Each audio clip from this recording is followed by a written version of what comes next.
In these notes, we're going to look at slope of a function, specifically a linear function.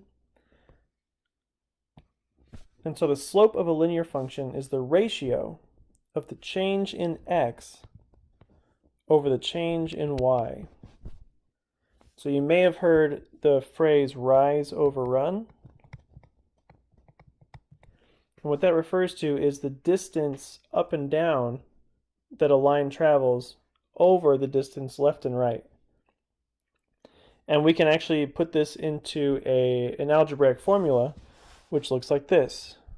y2 minus y1 over x2 minus x1. And what that means is you subtract the y values to get the top number and subtract the x values to get the bottom number between 2 points.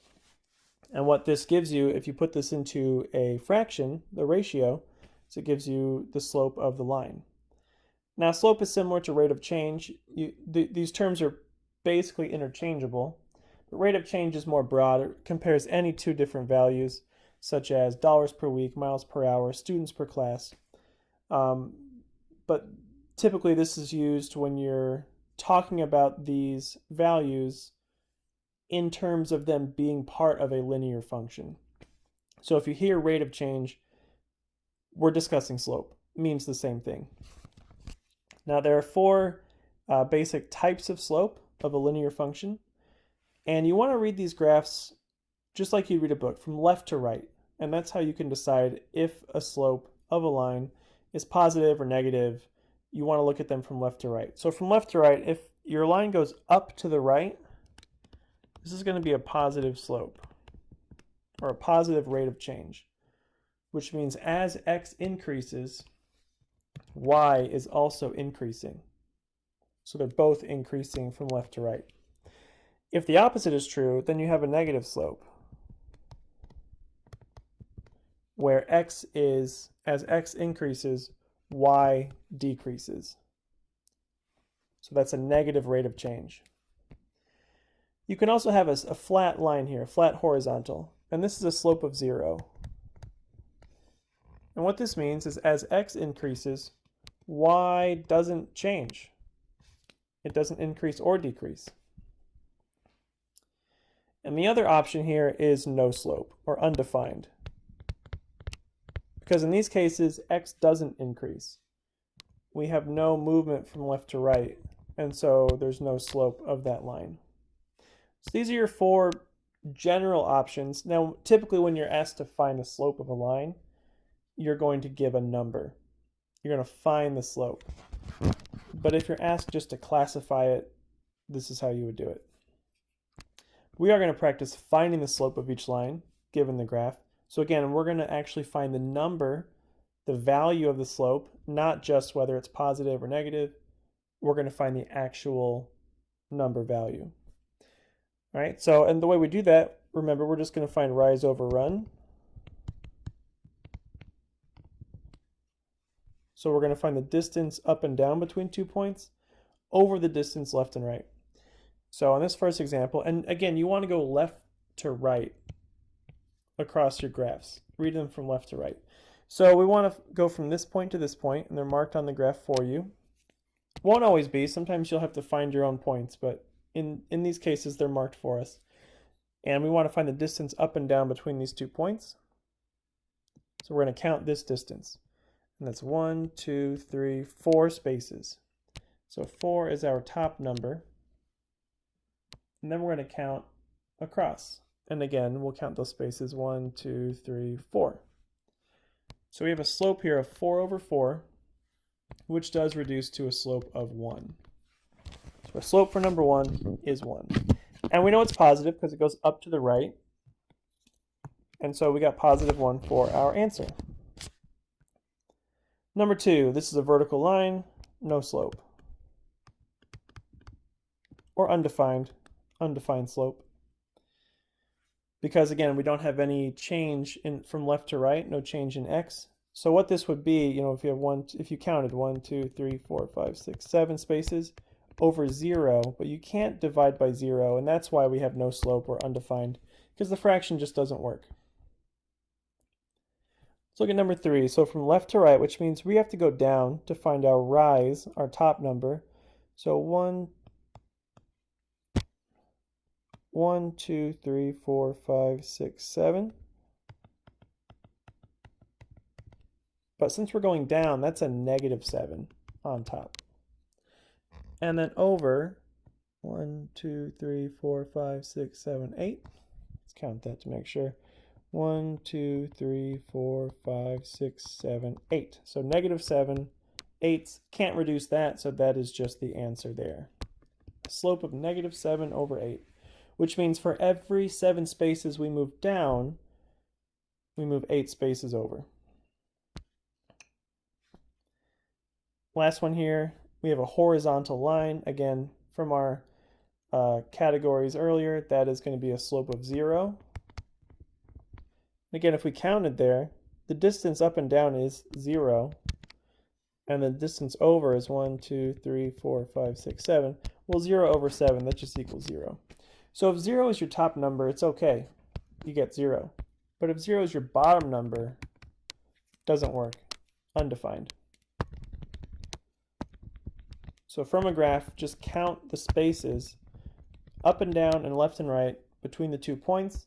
Just make sure you put the y distance, the vertical distance, on top of the fraction, the horizontal distance on the bottom, and make sure that if you have a negative slope, that is reflected in your answer. Now we can also find the slope of the line that goes between 2 points. If all we have are 2 points, we can find the slope of that line. And we do this by using the formula that we wrote down earlier. So we're just going to subtract the y values, subtract the x values, and find our fraction. I'm going to write that down here just so we can remember. y2 minus y1 over x2 minus x1 equals m. Okay, so this first one we have 3, 5, and 2, 8. Now, let's just make this 0.1 and this 0.2. And that's important because we want to make sure we get the order the same. So whichever point you have in this position for the y values, you also need to make sure it's in this position for the x values. So you're starting from the same point when you're subtracting. So for this example,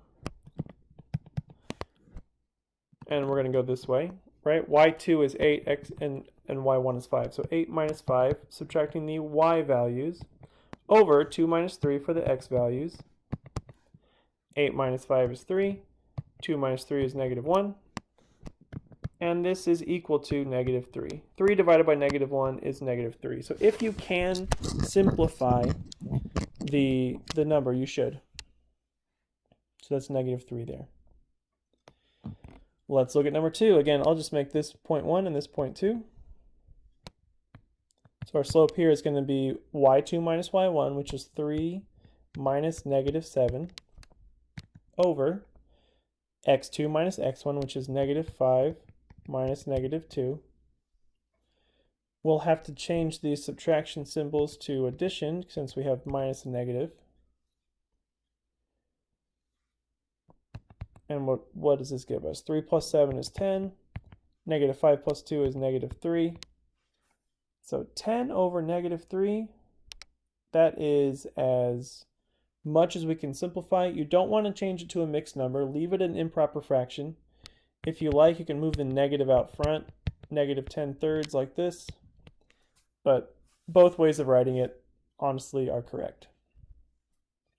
All right, number 3, we got 5, -1, and 5, 6. So again, 0.1, 0.2. Let's subtract the y values. 6 minus -1 over 5 minus 5. You might be able to guess what's going to happen here already. Change this to plus, because we have minus and negative. We end up with 7 over 0. Remember, you can't have 0 on the bottom. We saw that earlier. Can't divide by 0, so this is no slope. If we were to graph those 2 points, they would be vertical in a vertical line together. No slope there. All right, last one. 0.1, 0.2. So we got 1 minus 1 on top, and then 2 minus negative 2 on the bottom. That's going to give us 0 over 4. And again, if 0 is on top, that's okay. 0 divided by 4 is 0. So we have a slope here of 0, and this would give us a horizontal line if we were to graph these 2 points. So that is how you find the slope between 2 points. Use the slope formula. Subtract the y values, subtract the x values, make a fraction. Now, these next 2 questions are just sort of applications of what we've learned. So for example 3, it says, is the function shown in the table linear? What is the slope? And what we have here are 5 points. We have 0.87, 12.5, 16.3, 20.0, and 24, -2.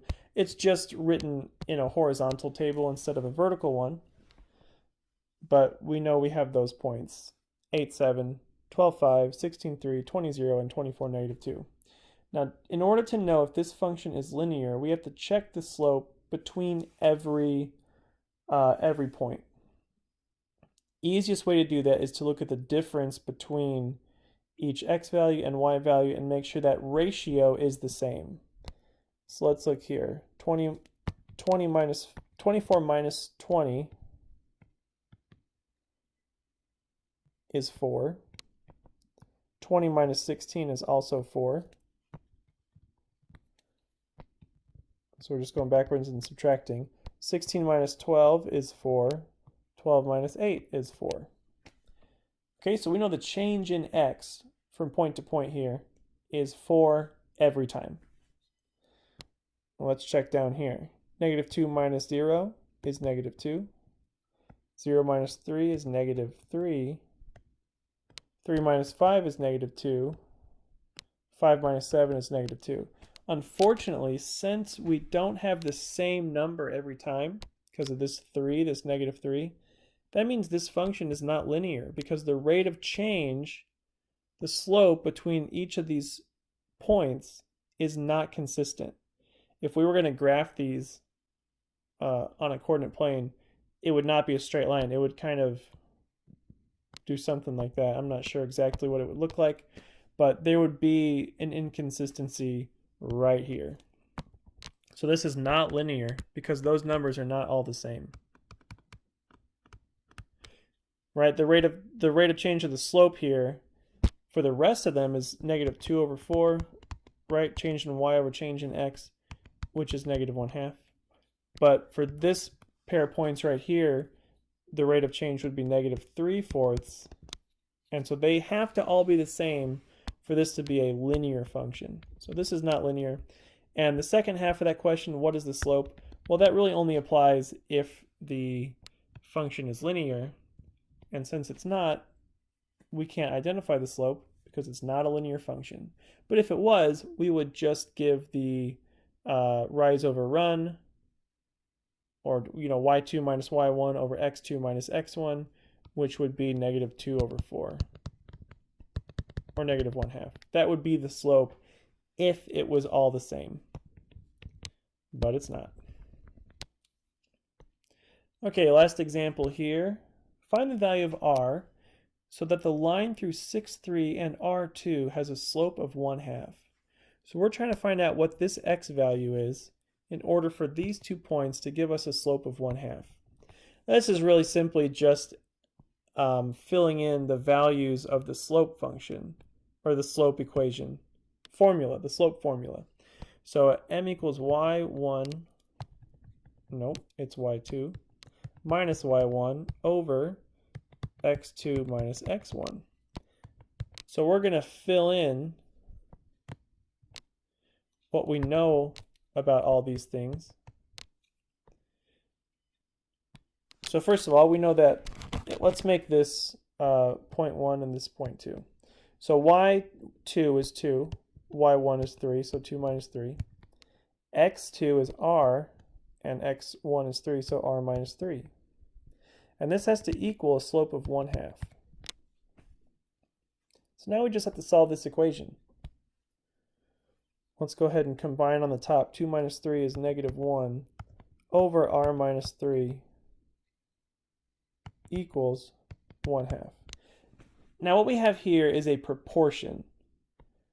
So we have to remember how to solve a proportion. And the way we solve a proportion is by cross multiplying. So multiply across here, multiply across here, and then write out a new equation for what we get. So first of all, when we go this direction, negative 1 times 2 is negative 2.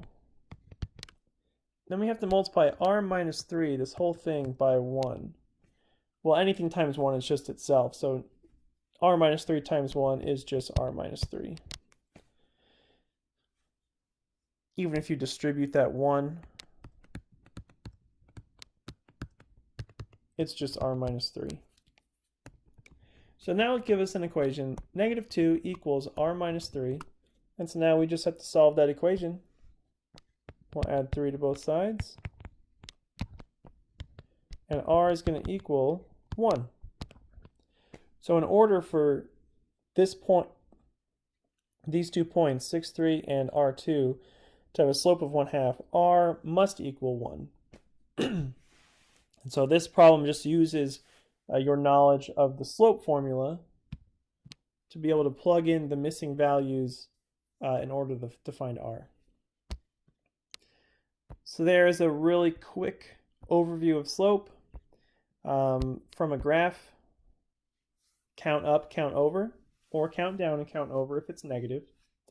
Between 2 points, subtract the numbers, subtract the y values, subtract the x values, and make a fraction. And then you can use your knowledge of slope to check and see if a function is linear if you just have the points.